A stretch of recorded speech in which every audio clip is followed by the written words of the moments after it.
It is the morning of June 12, 1962.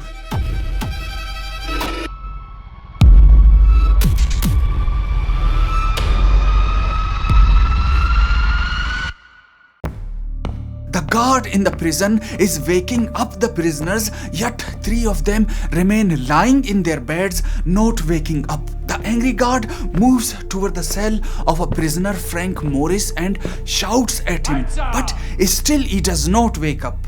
So the furious guard strikes the prisoner's head with his stick. At that moment, the guard stands frozen in shock and its legs start trembling because after being hit by the stick, the prisoner's head dropped down. And what lies before him is not Frank Morris at all, but a fake head made to look just like him. And this real story is also about such a prison which was considered one of the most secure and inescapable prisons in the whole United States. In this prison were kept the most dangerous and ruthless criminals, which could not be kept in any other ordinary prison. In this prison, take a look at some of the most dangerous criminals. Among them stands the legend of the crime, the world-famous Don Al Capone. President Trump's favorite gangster. The great Alphonse Capone, legendary. If he had dinner with you and if he didn't like the way you smiled at him at dinner, he would kill you. You'd be dead. Los Angeles' most feared gangster, Mickey Cohen. Besides that, becoming famous with the nickname Machine Gun is George Machine Gun Kelly, and the most notorious killer known by the name Bird of Alcatraz is Robert Stewart. And my friend, the name of this prison is Alcatraz, which is also called the Rock. That is because it is situated in a huge stone-like island in San Francisco. And this island is surrounded for miles by blood-freezing cold water. Escaping from this prison is nearly impossible. Just imagine, before 1962, 32 men tried to break free. Among them, 23 were captured, 6 were shot dead, and remaining 3 drowned in water.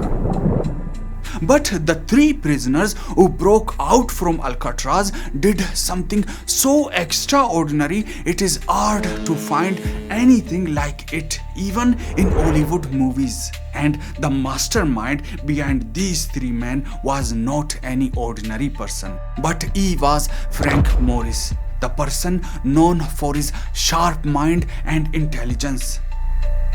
Frank Morris lost his parents when he was just 11, and only 2 years later, at 13, he was charged with murder.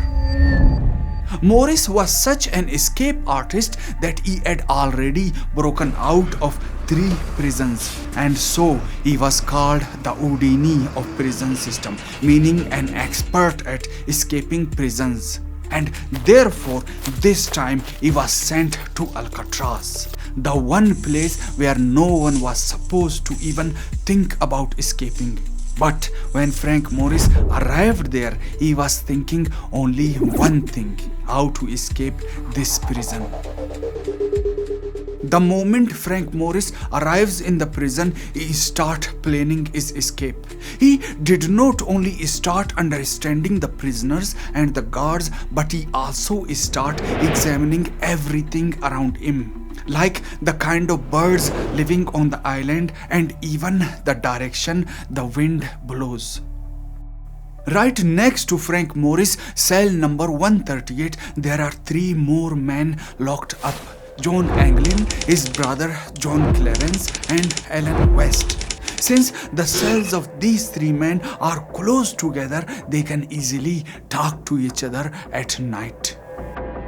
Frank Morris starts getting close and friendly with them, and that is where the planning to escape from this prison starts. And the planning starts by opening a small air vent situated in their cells. And to open this air vent, they used eating spoons, knives, and even a vacuum cleaner, which Frank Morris later turned into a small drill machine. Inside their cells, the very wall they are chipping away at, Morris has already figured out what lies behind it. So, after many days of hard work, when the passage becomes wide enough for a person to pass through, there they find the spot where no one paid attention to. A place hidden in plain sight right inside the prison, and there they set up their own secret workshop. And as for their plan to escape this impossible prison, it is not something that can be done in a single night. That is why they have to keep returning to their secret workshop regularly, all while keeping it hidden.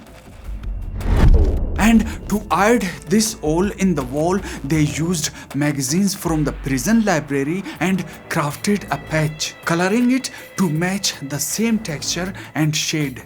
And they did it so perfectly, unless someone looks closely, it is very hard to notice. Now, as for their secret workshop, they also needed quite a lot of things to work with. So they stole quite a few items from around the prison. Among them were 50 raincoats, from which they crafted a raft and life jackets. They also made a device that could fill the raft with air. And not only that, they also made tools like paddles and oars out of pieces of wood. Now the real question is, how did these inmates manage to vanish from their cells and carry out their work in their secret workshop when the guards were making their rounds every hour? Actually, this is where their true genius comes into play. To hide their absence, they used soap, toothpaste, dust and toilet paper to sculpt fake ads that looked just like their own. And to give those fake ads a lifelike look, they stole air from prison barber shop and carefully attached it to their replicas. And just like artists, they shaped and perfected the statues of their own ads.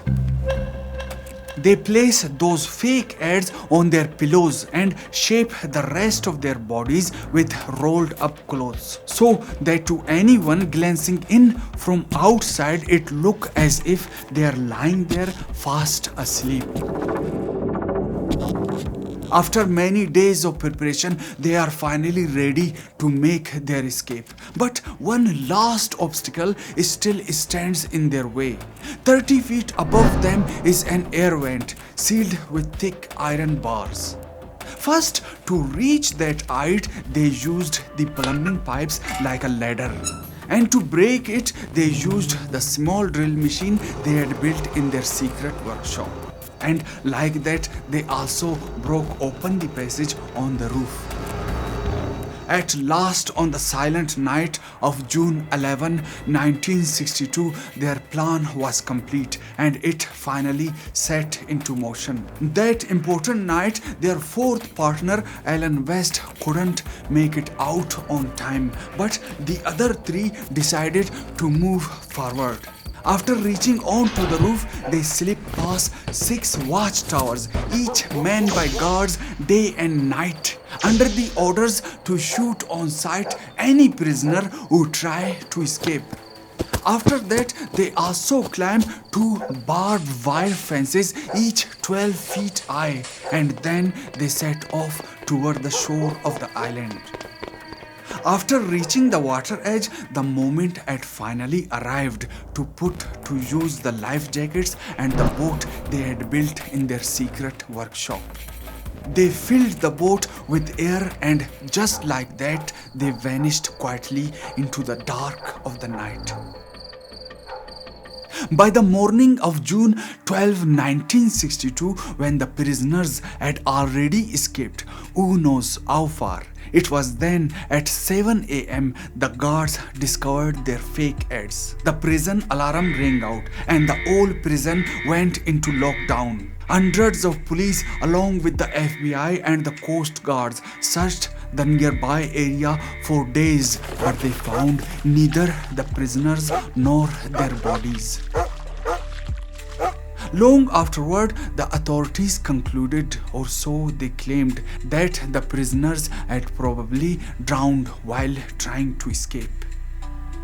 17 years after the prison escape in December 1979, the FBI closed the case and handed it over to the US Marshals, where it buried in the files for 24 long years. But in 2003, the US Marshal officer Michael Dyke uncovered something in the old police reports, something that suggests that the three prisoners were indeed succeeded on that night in 1962. Now, what Michael Dyke discovered was that on the very night of prison break, there had also been some police reports that seemed closely related.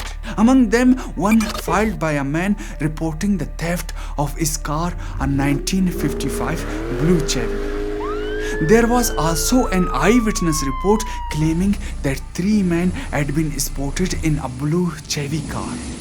At that time, these reports did not hold much significance because the public had not yet been informed about the prison escape. When anybody thinks I love the Beatles for them and all. But 24 years later, Michael Dyke noticed a link between the reports and the prison break. In addition, at a police station 160 km from Alcatraz Island, Michael Dyke uncovered another police report. The same blue Chevy car had been spotted again. Three men inside speeding down the road recklessly like madmen. But the most interesting part came in 2013 when the San Francisco police received a mysterious letter. The writer claimed to be John Anglin himself. In the letter he wrote, "My name is John Anglin. We managed to escape from Alcatraz Prison in 1962. Yes, we all made it out that night, but only barely." If you think this video worth your time, please subscribe this channel. My name is Saif. See you in the next video.